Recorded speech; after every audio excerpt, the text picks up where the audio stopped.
এই যুদ্ধে যেমন ফেসিবাদের বিরুদ্ধে আল্লাহ আমাদেরকে মেহরবানি করে বিজয় দিয়েছেন, ইনশাআল্লাহ এই যুদ্ধে বাংলাদেশের জনগণের বিজয় হবে ইনশাআল্লাহ। এরপরে আমি বিশ্বাস করি 20 নয় 25 নয়, একটা দায়িত্বপরায়ণ খোদাবিরু সরকারের হাতে যদি দেশ পরিচালনার দায়িত্ব পড়ে 5 বছরে এই জাতের চেহারা বদলে যাবে ইনশাআল্লাহ। আমরা বরঞ্চ এটাকে অস্বীকার করেছি যে যদি একজনকে 2 জনকে মাস্টার মাইন্ড বলেন তাহলে বাকিদেরকে তো আন্ডারমাইন্ড করা হবে।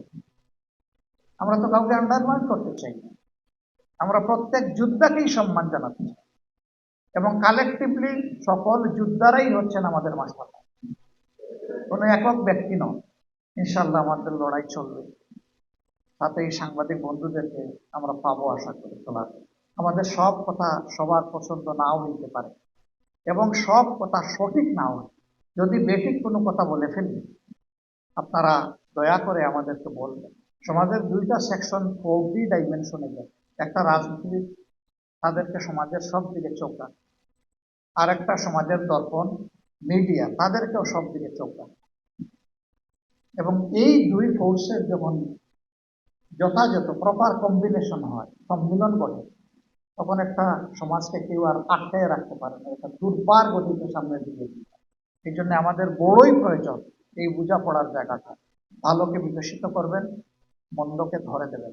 আহত ভাইয়েরা বোনেরা, আপনারা আমাদেরকে ক্ষমা করে দেবেন, অনেক দায়িত্ব আপনাদের প্রতি।